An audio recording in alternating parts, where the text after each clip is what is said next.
Hello everybody, my name is Gadget122 and welcome back to Pokémon Fire Red. Last time we began the post game. We returned to the Sevii Islands, caught a couple new Pokémon that we have never seen before, including the amazing Dunsparce and the even more amazing Slugma. And we have begun a side quest with Celio. We went to Mount Ember to obtain the Ruby to help him upgrade his computer, and it looked like there were some Team Rocket grunts that are trying to get their hands on it for some reason. And Celio has now given us the Rainbow Pass and tasked us to explore more of the Sevii Islands in order to help find the Sapphire that he needs. So this time on Pokémon Fire Red, we are going to begin the process of doing exactly that. But first I need a heal. So we're gonna head back to the ferry here and we're gonna talk to this guy one more time. As you can see here, we now have multiple options. And for today, I would like to go to 4 Island, because that is where our next task is, and there is a lot of really cool stuff to do here. First of all, listen to this amazing music. Oh, never mind. Hey, Griffin! What are you doing here in the Sevii Islands? You should quit copying me, you know? Anyway, I already got my Pokemon egg, so I'm done with this island. Heh, I bet you don't even know about Pokemon eggs. You'll never fill your national Pokedex that way. By the way, I saw someone we both know on this island. Why don't you go look around if it makes you curious? Me, I don't have time to waste. Be smelling ya. Okay, now let's take a minute to listen to this amazing music.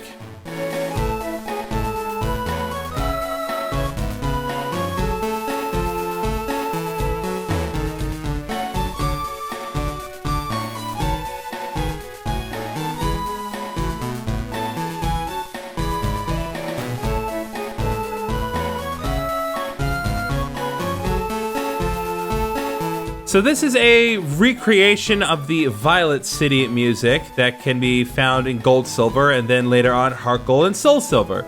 And it's just a really cool little detail that they finally brought back some proper Johto music for this area. So there is a lot to see and do here. The first thing I want to bring y'all's attention to is this specific area. I'm the daycare man. I help take care of the precious Pokemon of trainers. If you'd like me to raise your Pokemon, have a word with my wife. So if we go in here, I'm the daycare lady. We can raise Pokemon for you. Would you like us to raise one? So the neat thing about this particular daycare in comparison to the other one is that here you can actually raise 2 Pokemon at the exact same time. And if they're incompatible egg groups, something will happen and they will produce a Pokemon egg, which you can then catch in order to get new Pokemon, or rather a new copy of one of the 2 Pokemon that you sent in, depending on what you're trying to breed. This is something that I really want to try to take advantage of, or at least to demonstrate a certain thing. So I'm going to check one thing here. So I've taken a moment to switch out some of the Pokemon in my party, and I want to show you what I pulled out. I pulled out Ditto and Eevee. So what I would like to do to demonstrate the mechanics of this specific area is that I'm going to breed Eevee. And I'm going to try to make a couple more Eevees using Eevee and Ditto so that way we can cover all of the evolutions and get them all registered to our Pokédex. Now, normally when it comes to breeding Pokemon, you do have to bring together 2 Pokemon that are in compatible egg groups. And while I could go into the mechanics of certain egg groups and how they work, the nice thing about Ditto is that Ditto is a transforming Pokemon, and it will transform into whatever Pokemon you need to make the breeding process happen. Normally, if I have a male Eevee like this, I wouldn't be able to actually breed more Eevees because you need a female Eevee to make it happen. But with Ditto, Ditto will essentially transform itself into a female Eevee to make the process happen. So we're gonna drop these 2 little rascals off, and we will let them do their thing. So we're going to start with Ditto here. And we'll go ahead and also drop off Eevee. So they'll come back. We're going to come back for these guys later. But in the meantime, I'm going to get my party put back together. Now, of course, there are a lot of things that we can do here aside from just breeding Pokemon. So let's go into this house here. I want to talk to this guy. I collected a ton of stickers. I wish I could show them off. Oh, excellent! You've come to the right place. Look, Sevii, these are my stickers. Look how many I got. I bet you want some. I bet you do. I'll give you a sticker if you can tell me something awesome about yourself. What will you brag about? So in this case, I will brag about the Hall of Fame. And what this guy gives you depends on what things you have accomplished, and we'll be able to cover some of them, but definitely not all of them, just because of modern limitations. But anyway, let's brag about the Hall of Fame. Oh wow, you made it to the Hall of Fame. That's pretty good, yep. I'll give you one of these. Hall of Fame sticker was applied to the trainer card. Oh, hi, here comes the braggart. What are you gonna brag about today? We've already bragged about the Hall of Fame. So let's take a look at our trainer card real quick. As you can see, we now have a little star on our trainer card. This is kind of a way to signify that we have achieved certain specific points in the journey successfully. And yeah, it's really nice. It's a really nice little detail that they added to this. In subsequent games, they just make it so that way the stars are added onto the card automatically as you complete certain things. But here, you gotta do it a little more manually. But that's perfectly fine. I don't mind manually checking in to see what new achievements I've gotten. It's perfectly fine. Now there's this house here, but let's talk to some people outside before we talk to the new ones. Oh, you found me! Please don't tell Lorelei. Did you know that Lorelei has lots and lots of stuffed dolls? Every time she comes back to Fort Island, her collection grows. Lorelei has returned. Did she find the city life too stressful, I wonder? Interesting, so these people are alluding to Lorelei, that was the first member of the Elite Four that we found before. And then there are these two guys here. Ready? Boing! We're having a body slam match to see who wimps out first. If you were to join us, you'd be squashed like a bug, though. How about I teach you body slam to a Pokemon of yours instead? So this guy will teach one of your Pokemon Body Slam. It's a really good normal move that we've seen a few times that not only has decent base power, but also has a good chance of paralyzing the opponent. I'm not going to be teaching this to my Pokemon, but I do want to make you aware of this option because, again, it's pretty useful. Come again, boing. What did you have to say, other guy? There, boing, you're awfully heavy. Okay. So that covers these guys here. There's that rock that we can smash up there, but I want to save that for later. Let's go to the Pokemon Center and see what the people there have to say. There's a rare kind of ice Pokemon that lives in the cave. We get a lot of visitors hoping to see that Pokemon. We'll get to that in a minute. Oh, a Pokemon egg? I have no idea. Oh wait, the daycare people in town were saying something. They said that they found eggs before on their property. Interesting. What's this? The new Pokemon Journal hasn't arrived on this island.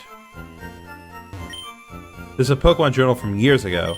Pokemon Journal Contest Special. The Spring Pokemon Contest Grand Champion is Daisy Oak of Palatown. Oh, that's a little bit of neat extra lore. I had no idea that Daisy did contests. Did you guys? Guess we learned something new today. Now, before we continue on and check out the next house, there is one new Pokemon that we can catch while we are in this specific area of Fort Island. Or rather, one of two new Pokemon that we can catch, depending on what specific version we are playing. So first of all, let's talk about what we cannot get. In Leaf Green only, you can get Meryl. Now, Meryl is a pretty interesting Pokemon. It was meant to be the original clone of Pikachu. There are a lot of little signifiers for that, not just in terms of its design. It was Tracy's partner Pokemon back when Tracy was relatively tolerable. And, I mean, it is a mouse with cheeks that evolves into an even bigger mouse with rosier cheeks. So, why would you not think that? The neat thing about Meryl is that it has some really good moves leveling up, including Double Edge, Rain Dance, and eventually Hydro Pump. And it also gets some pretty good moves even before that. You get Water Gun at level 10, Rollout level 15, Bubble Beam at level 21. Those are all pretty good moves for the early levels. Not to mention, Meryl evolves into its final form, Azumarill, at a very early level. You can get Azumarill as early as level 18. And there's no like happiness requirements, none of that. You just evolve Marill and Azumarill at level 18. Do remember that again, this game was made before fairy types existed, so Azumarill will be a water normal type. Now, despite the fact that Marill has some really strong moves in its level up moveset, it doesn't have the best stats in the world. There are a few things to help offset this. First of all, Azumarill has the ability Huge Power, which doubles its base attack, bringing its base attack from base 50 to base 100, which actually makes it really good. But that doesn't really work as well in practice. As a normal type, it works great because normal type moves are all physical in the game. It can learn Body Slam from those tutor guys up ahead. And most normal type moves on Azumarill combined with Huge Power will do immense amounts of damage. But as far as this water type aspect, Huge Power only benefits physical attacks. And in this game, all water type moves are special attacks regardless of their innate attributes. In later generations, when Azumarill gets things like Aqua Jet combined with Huge Power, or even Waterfall with Huge Power, it becomes a devastating force, and it is weirdly effective in later generations. It's crazy how much better Azumarill got over time. But in this game, it's still not fully able to live up to its huge potential. So what you see here is what you get, but for an early game Pokemon, this isn't bad. Now, as for what we get what I argue is substantially better, not only just in terms of its stats, but also because its existence is just so pure. Available only in Pokemon Fire Red, we can get Wooper. Now, Wooper is one of my favorite Pokemon of all time, so I may be a little biased here, but I do not care. I love this little guy. He gets some pretty good moves leveling up. It starts out with Water Gun straight off of the bat. It will learn Mud Shot at level 16, Yawn at level 31, and learns Earthquake through level up at level 36, which is not bad at all. And like Marill, it doesn't take too long for Wooper to get into its final form Quagsire, only at level 20. Once it does, it becomes a pretty good water ground type, having pretty well balanced stats across the board except for lacking in speed. But aside from that, it's really good. Water ground type is one of the absolute best types in the game, not just because of its offensive and defensive utility, but also because it only has one weakness, grass. So as long as you don't have it come up against a Venusaur, you should be fine. Now, I will acknowledge that even though it does have relatively good balanced stats, it doesn't have the best special attack in the world. In certain other games, when you have limited options, Quagsire can be a really great Pokemon, and in some playthroughs, it's an absolute must. But like Azumarill, Quagsire is not fully able to live up to its potential until it is able to use physical water-type moves in later generations. But even so, this Pokemon is an excellent water-type Pokemon, especially if we were able to get this early game. Even if you don't want to use it, I definitely recommend it, because it's one of my favorite Pokemon, and it really has withstood the test of time for good reason. Also, how can you question an existence so pure and blissful of a Wooper, despite the fact that it doesn't have any arms? Come on, don't take that away from Wooper. So now that we have covered all of our ground when it comes to the new Pokemon, I think it is time that we find ourselves a little Wooper on this area. It's not particularly hard to find, so hopefully it should just pop up. Oh, it's surfing, not through fishing. Let's try it this way now. There we go. There's my little guy. Now, fortunately, I do believe Wooper is a pure water type, which means we don't have to worry about it being immune to Thunder Wave, hopefully. Nope, it is not. It is not pure water. It's water ground. Oh, that works. I suppose there's more than one way to make an omelet.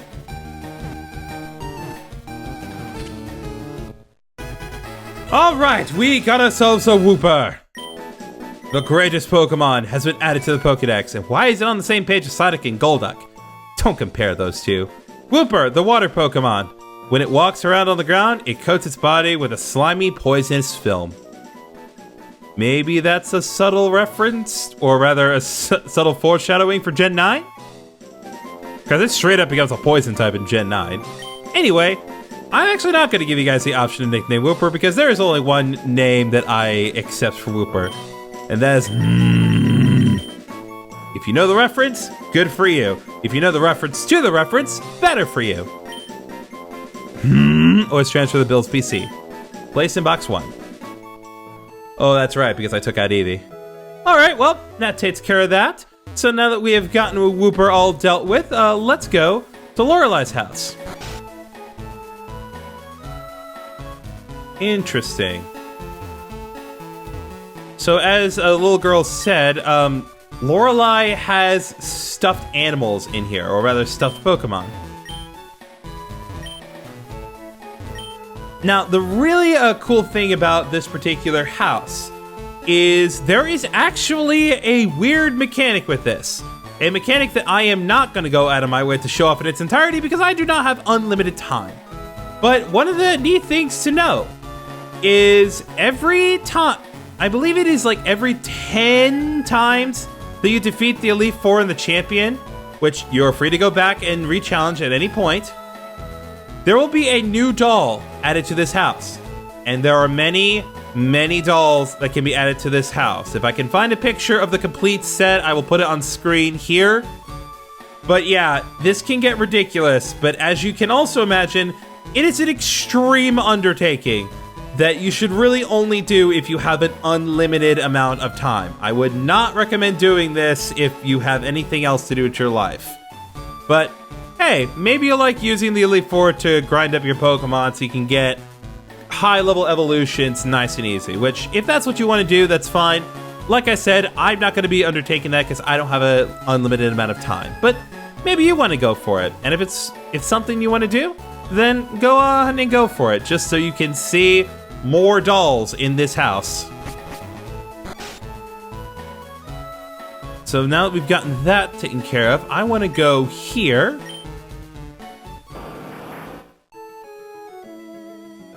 Oh, wait. There was an item.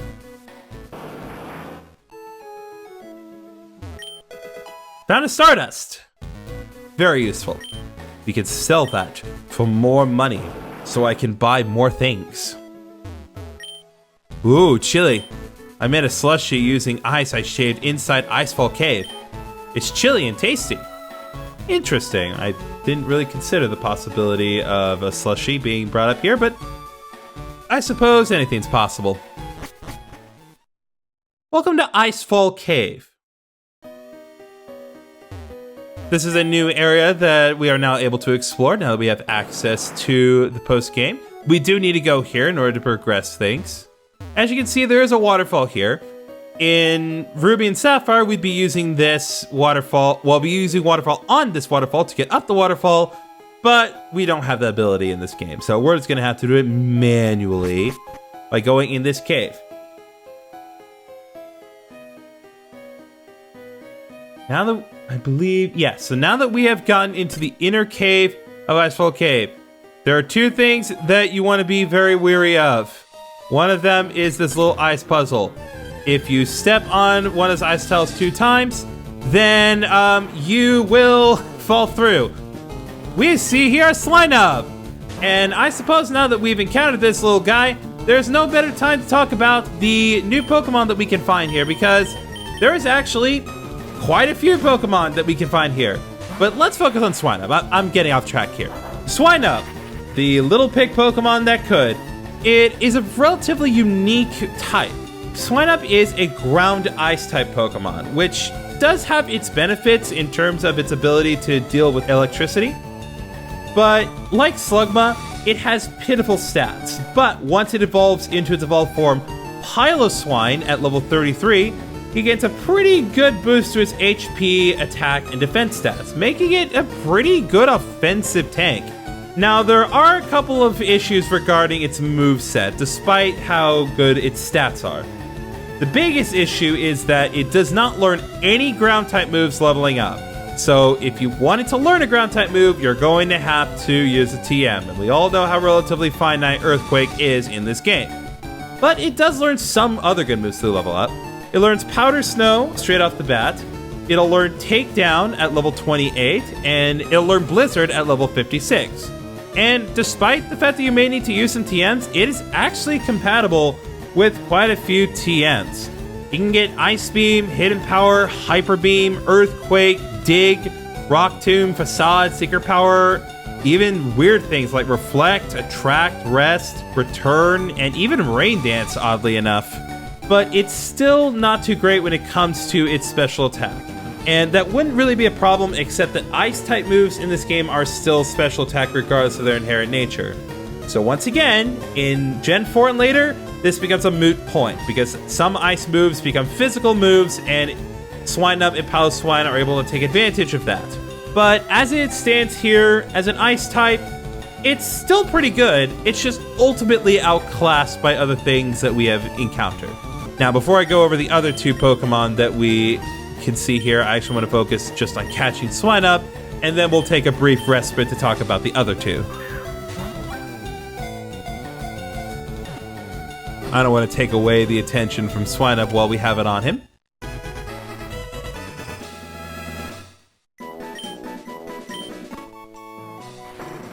If it smells something enticing, it dashes off headlong to find the source of aroma. And that is Swinub, the pig Pokemon. As always, if you want to give Swinub a nickname, feel free to do so in the comments.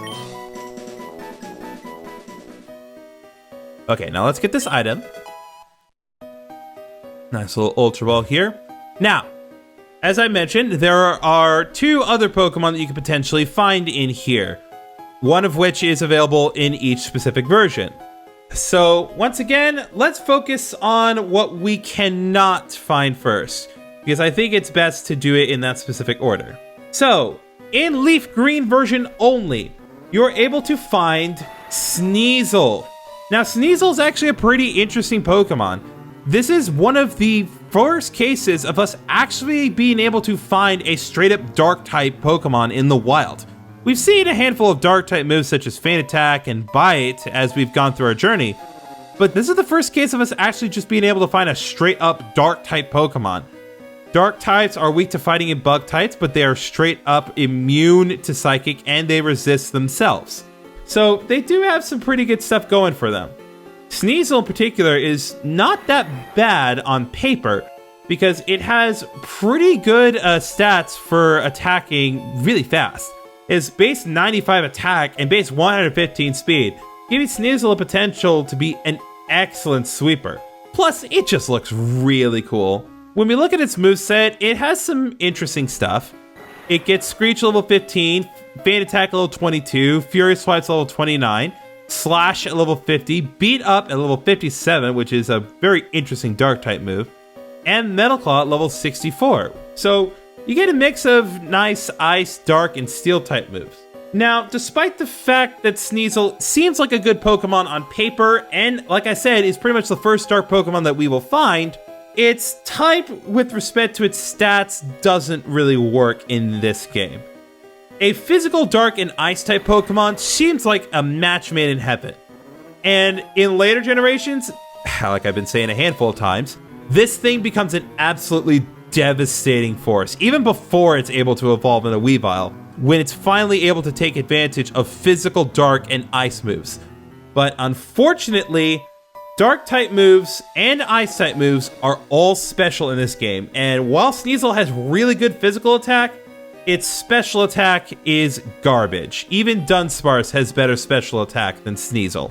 So, because of that, it's very difficult for me to recommend earnestly for this specific game. Obviously, I recommend catching it for the sake of completing the Pokédex, but it's not able to reach its full potential until later generations. Now, you might be thinking to yourself, wow, man, the Leaf Green players really got the short end of the stick here. Such a great Pokemon on paper, but so mediocre in practice. I bet we get something amazing instead, right? No, we get Delibird. I'm not kidding. We get f***ing Delibird. Let's get into this.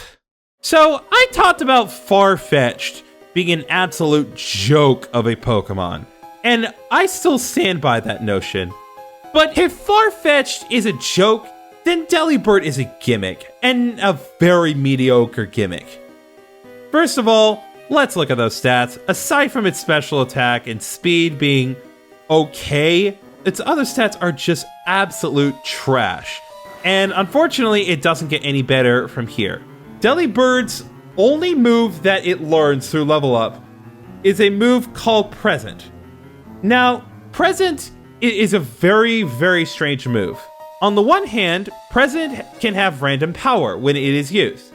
It can be as low as base 40 and as high as base 120. It's decent accuracy and 15 power points, so you know it can be pretty good. On the other hand, there's a 20% chance that Delibird's Present will, instead of damaging the opponent, heal them, which is very, very counterproductive. So with lackluster stats, a horrible moveset leveling up, and the one move it learns being absolute trash, what is the point of this thing? Well, there are some positives. First of all, despite how bad it is as a Pokemon, I will not refute the notion that Delibird's design is great. It is one of the best designed Johto Pokemon that they have ever made, and I will stand by that notion. It is actually a really cute little design for Delibird, and I love it a lot, despite how utterly terrible Delibird is. Additionally, despite the fact that Delibird does not learn anything aside from Present leveling up, it is compatible with many TMs that we can teach it. Additionally, many of the tutor moves that we are able to teach to Pokemon Delibird can learn, including Body Slam, Counter, Double Edge, Mega Kick, Mega Punch, Mimic, Seismic Toss, and Substitute, which Seismic Toss could on paper work for Delibird, sort of. And if you're willing to breed Delibird with other Pokemon that actually know good moves, it can learn some interestingly good stuff, including Aurora Beam, Future Sight, Ice Ball, which is super rare, and Splash. As if it didn't need to get any worse. But in all seriousness, this Pokemon is garbage. At least with Sneasel, it's remotely possible to work around certain things, but not with Delibird. It is trash. It is a terrible Pokemon, and it is a Pokemon I cannot earnestly recommend to you for using in any way, aside from catching it, enjoying its design, and then putting it in your PC for you to admire never. So now that we've gotten that out of the way, let's find ourselves a Delibird as we go through this dungeon. And here we go. That's why they call it Icefall Cave, baby! Okay, so looks like this is kind of a dead end, so we'll pop up here and try this again. So, let me think. I think we just need to go into one of those holes up here. Alright, let's try this one. Nope. We needed to go to the one furthest up. There we go. Now what happens if we go up this one? So that takes us here. Nope. So one of the new things that's introduced in this particular dungeon is ice floor puzzles.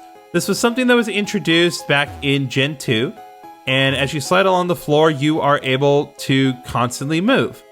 It's not the best way to get around, but that's what makes it challenging. It makes it worthwhile to do it this way. I believe we need to go here. That takes us to this specific one. We got the Never Melt Ice. I believe that boosts the power of Ice-type moves. Yes. So, even if you're not raising an Ice-type Pokemon, if you have a Pokemon with an Ice-type move you just really want to boost, give it the Never Melt Ice.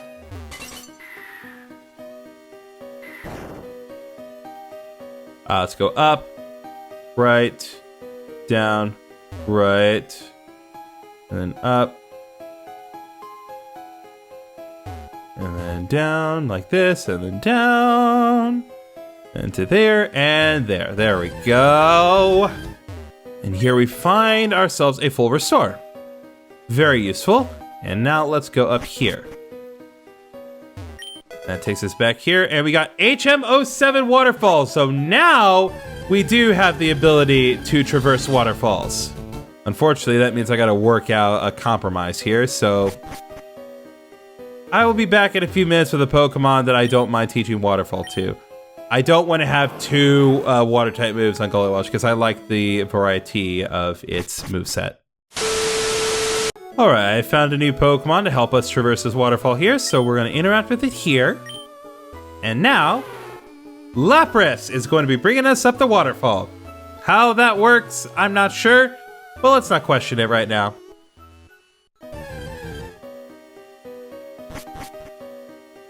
So now we find ourselves here. This is the other side of the room that we were in earlier. And now we're in the center of Icefall Cave. Keep your filthy hands off the Pokemon in this cave. Do as I say, or you'll have me to answer to. Ah, shut it, lady, and leave us be.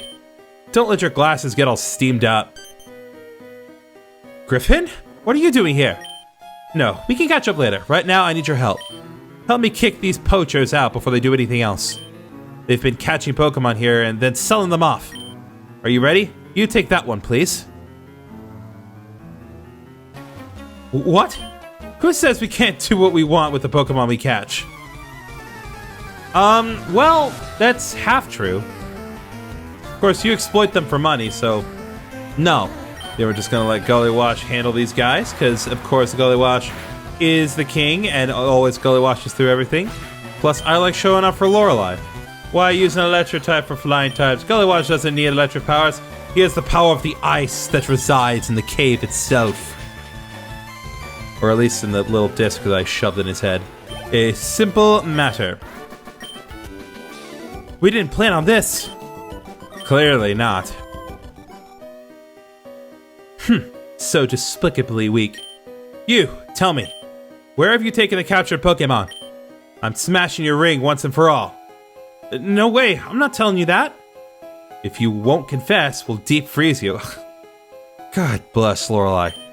My Lapras is furious for what you've done to its friends. Go, Lapras! Ice Beam! What? Okay, I'll talk.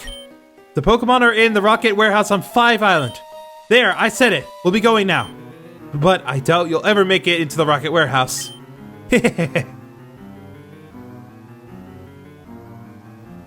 Griffin, thank you, but this is awful. I was born and raised here on these islands. I had no idea that those horrible criminals were loose here. Okay, so we've gotten a hint of what can be done next, but I want to check to see what is available in this room, if there is anything in this room. Nope. It's just a relatively empty space here. I believe this is where Lorelei found her Lapras for the first time. Now, I would love to say that we're done here, but we're not, because I still need to find that piece of garbage, Delibird, so it's probably going to take me a hot minute because Delibird can only be found 5% of the time, but fortunately, unlike Dunsparce, Delibird is found at a strict level 30 each time you find it, so it should not be too hard to deal with. Ah, there we go. There's our little guy here.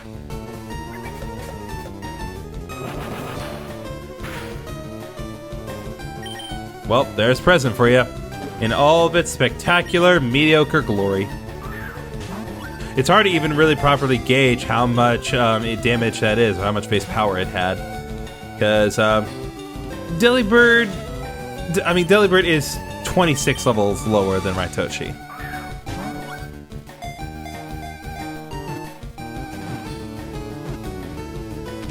Alright. There we go. There is Delibird.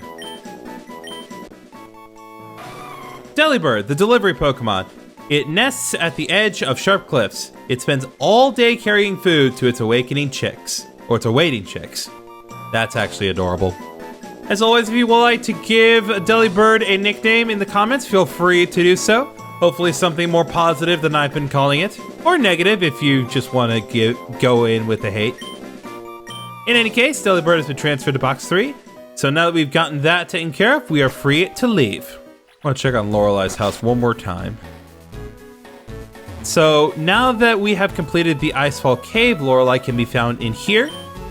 There's something weighing heavily on my mind.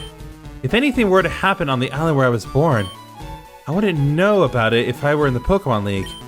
I wonder if that would make me irresponsible in my home. Oh, don't think about it like that, Lorelei. You're a very competent trainer. And I'm sure the people understand the importance of your responsibilities. Now, before we end this episode here, have we gotten an egg yet? That looks promising. Ah, it's you! You raised your Pokemon. My goodness, we were surprised. Your Pokemon had an egg. We don't know how it got here, but your Pokemon had it. You do want it, yes? Alright, well, we need to make some room for it, so let's get that taken care of. Okay, so now that we have gotten some space, we're going to take the egg from the daycare man. And I want to show off one other function when it comes to eggs. So first of all, the egg will pop up in your party like so. This is how the egg will look when you check from its status. When you get it straight off the bat, it'll say, well, we'll hatch from this. It will take some time. An odd Pokemon egg found by the daycare couple. Now, one thing that I want to make note of is Slugma, and not just because I caught it. So, Slugma, with the Magma Armor ability, or its other ability that it could have had, which is Flame Body, makes the process of hatching eggs a lot easier, because having Slugma in the party alongside the egg will have the amount of steps that it takes in order to get this egg to hatch. So I'm going to take a few minutes to bike around the place, and I will see you when the egg hatches, because I want to show this off. 20 minutes later. Huh?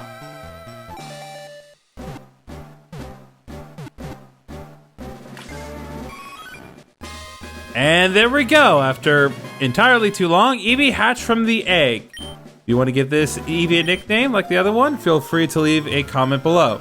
Now, let's talk about how Pokemon that hatch from eggs work. So it'll indicate where it was hatched, and Pokemon that hatch from eggs in Gen 3 will always hatch at level 5. In later generations, they hatch at level 1, but for some reason in this particular game, they hatch at level 5. In fact, I don't think it's actually possible for you to obtain any Pokemon at level 1. Why? I don't know, but hey, I'm not going to complain about that.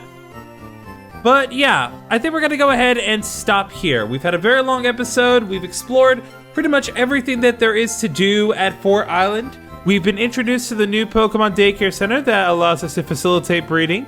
We have found the abode of our wonderful Lorelei, and we have encountered a new dungeon for us to do. And we caught Swinub and another Pokemon. And next time on Pokemon Fire Red version, now that we know that Team Rocket seems to be hiding out in a warehouse on 5 Island, we're going to be heading there. See you guys then.